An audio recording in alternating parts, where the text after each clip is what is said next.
আমার কনককে নিয়ে টেনশন হচ্ছে, কিন্তু ছোট মাকে দেখে মনে হচ্ছে আমার থেকেও বেশি টেনশন করছে ওকে নিয়ে।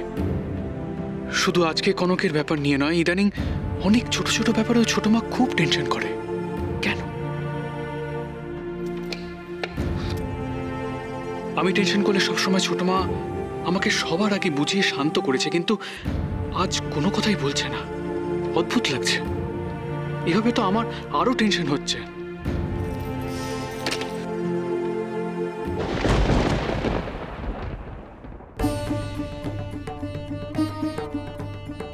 ছোট মা। হ্যাঁ, কিছু বললে? হ্যাঁ, একবারও তো খোঁজ পাওয়া যায়নি, আমি একবার বেরিয়ে দেখবো। না, তুমি দেখবে না, আমি ভাবছি। তুমি এভাবে কেন কথা বললে? কিভাবে? না, আগে কোনোদিন কোনো সিচুয়েশনে তোমাকে ভয় পেতে দেখিনি, কিন্তু ইদানিং তুমি সামান্য ব্যাপারে।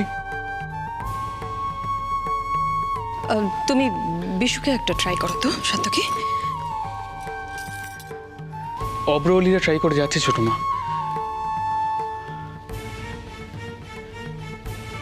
তুমি প্লিজ আমার কথাটার উত্তর দাও।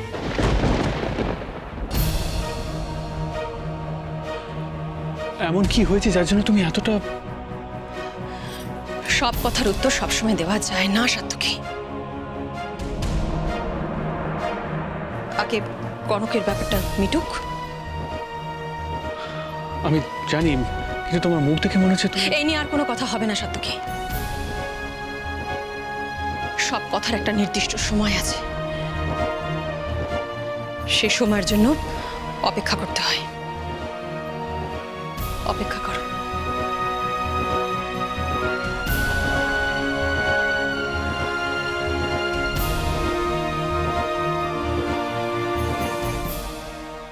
কেন বলবো না অলি? আজ আমি যা তা তো তোমার জন্যই। কি বলতে চাইছে অরূপ? ও কি সোজা মনে বলছে, নাকি কিছুর হিন্ট দিচ্ছে? আমি জানি তুমি কখনোই নিজের মুখে স্বীকার করবে না। কি জানো তো, যখনই আমি ভাবি না যে আমার জীবনটা তো এরকম ছিল না, বাবা মা ভাই বোন ছাড়া আমি একা একা বড় হয়েছি, নিজের চেষ্টায় ডাক্তার হয়েছি, কিন্তু হ্যাঁ, এটা সত্যি যে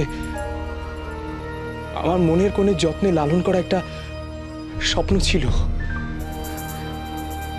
এমন একজন লাইফ পার্টনার পাবো যার ভালোবাসায় আমার সমস্ত না পাওয়াগুলো পরিপূর্ণ হয়ে যাবে।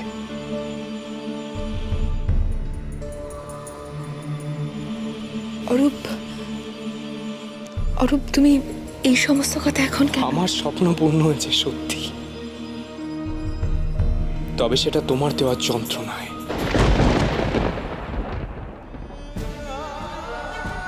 প্রতি মুহূর্তে তুমি আমাকে ভুলে যেতে সাহায্য করেছো, যে আমার মনের কোণে একটা স্বপ্ন আছে সেটাকে ভেঙে চুরমার করে দিচ্ছ।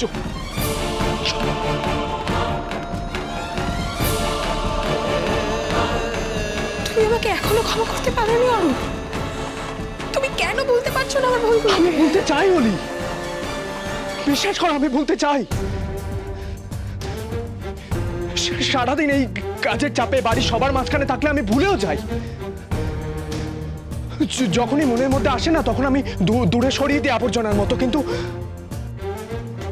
রাতে যখন ঘুমোই না, তখন আবার যখন সেগুলো ঘুরে ফিরে আসে, আমার তখন মনে হয় সবকিছু তছনছ করে ফেলি। তখন আমার মনে হয় সবকিছু তছনছ করে ফেলি, তছনছ করে ফেলি সবকিছু। তখন পাশে শুয়ে থাকা তোমাকে দেখে আমার ঘেন্না হয়, মনে হয় ঠেলে সরিয়ে দিই তোমাকে, যে আমাকে সরিয়ে দিয়ে স্কাউন্ডেলটার সাথে। তোমাকে ভালোবাসি অরূপ, আমি শুধু তোমাকে ভালোবাসি অরূপ। তোমার জন্য আমি সমস্ত কিছু করতে পারি। তুমি তুমি বলো আমাকে কি করতে হবে, আমি সবকিছু করতে রাজি আছি অরূপ। তুমি যদি বলো তোমার জন্য আমি জীবনটাও দিয়ে দেবো।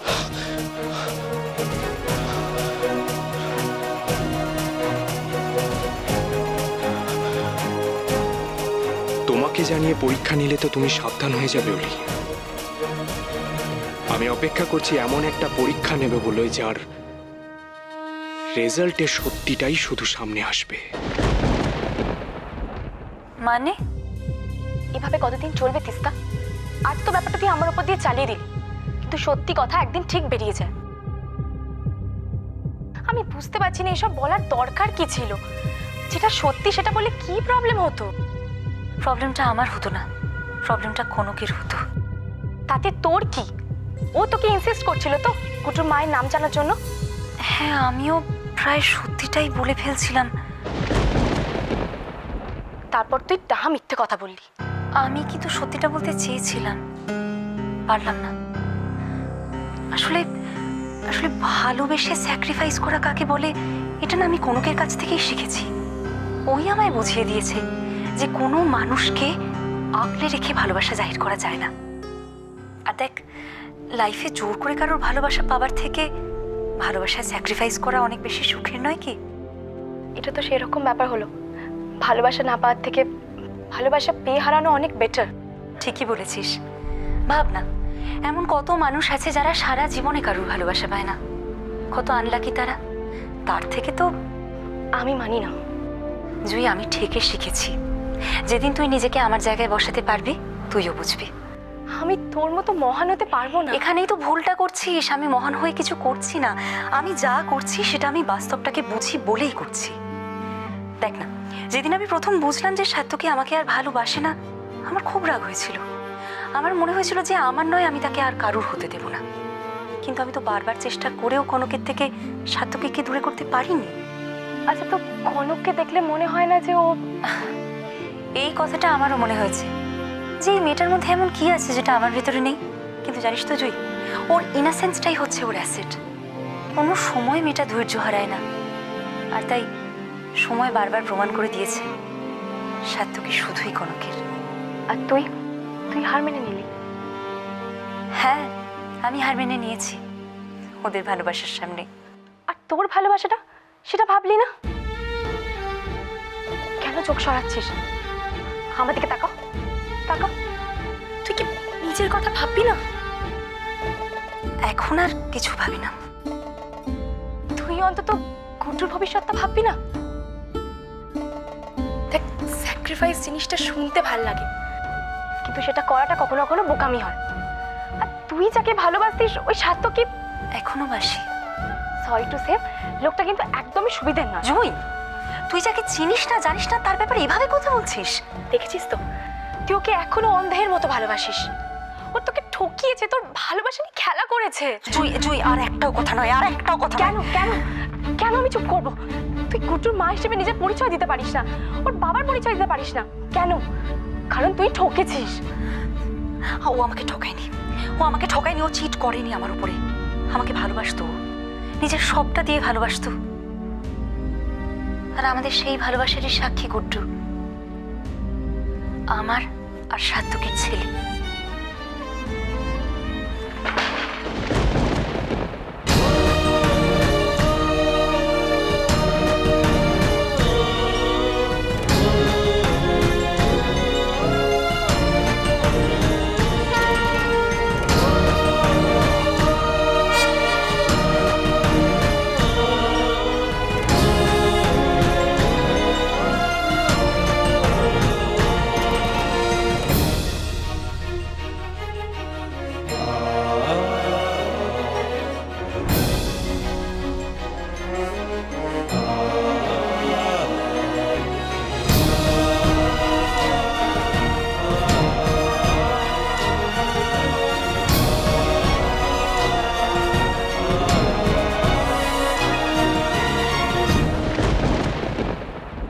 শোনো না, তুমি যা শুনলে সেটা ভুলে যাও, মনে রাখবে না বলো।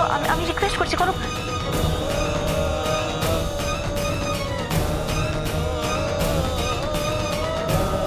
সাত্যকী বাবা জীবন কথা বলবে তোর সঙ্গে। আয় শিগগির আয়। ওকে বলে ব্যস্ত আছে। একবার ফোন করলে তো বুঝতে পারি যে এই স্টুপিডটা আমাকে মিস করে। সব বুঝে নেওয়া তো সবসময় সত্যি নাও হতে পারে।